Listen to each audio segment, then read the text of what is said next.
ஈரோடு பரப்புரை கூட்டத்தை பத்தி உங்களுடைய பார்வை என்ன? ரொம்ப கேவலமான பார்வையா தான் இருக்குது. ரொம்ப அசிங்கமா தான் இருக்குது. தூய ஆட்சி தருவான் அப்படின்னு சொல்றான் விஜய். ஆனா SIR பத்தி பேச மாட்டான், திருப்பரங்குன்றத்துல சங்கிங்க பண்ற கலவரத்தை பத்தி பேச மாட்டான், டீலிமிட்டேஷனை பத்தி பேச மாட்டான், இப்போ 100 நாள் வேலை வாய்ப்பு திட்டத்துல பிஜேபி பண்ற அயோக்கியத்தனத்தை பத்தி பேச மாட்டான்.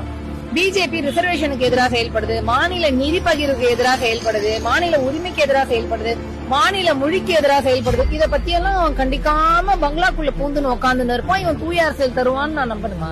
களத்துல நின்னு இருக்கிறான், பேசி இருக்கிறான், மக்களா பயணம் பண்ணி இருக்கிறான்னு ஏதாவது ஒண்ணு சொல்லுங்க. இவன் தூயாட்சி தருவான்னு சொல்றதுக்கு 41 பேர் செத்து போயிட்டாங்க, மைக்க போட்டு கேக்குறாங்க, தலை தெறிக்க ஓடுறான். 30 நாள் பங்களா விட்டு வெளியே வரல அவன்.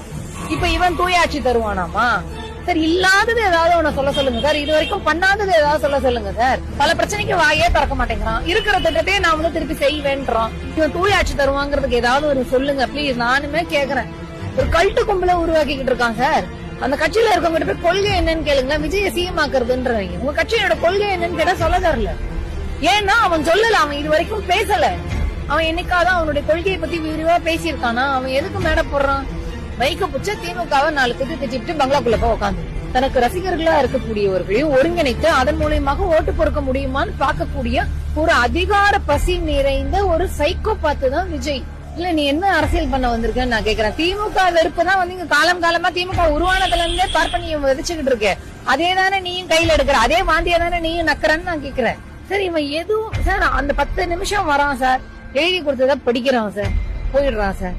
இவன் அரசியல்வாதியான்னு நான் கேக்குறேன். எதுக்குமே கருத்து சொல்ல மாட்டான், உள்ள புந்துன்னு உட்காந்துன்னு இருக்கிறான். கேள்வி கேட்டா என்ன பத்தி எல்லாம் நீங்க ஏன் கேள்வி கேக்குறீங்கன்னு அழுகுறான் மேடையில ஏறி.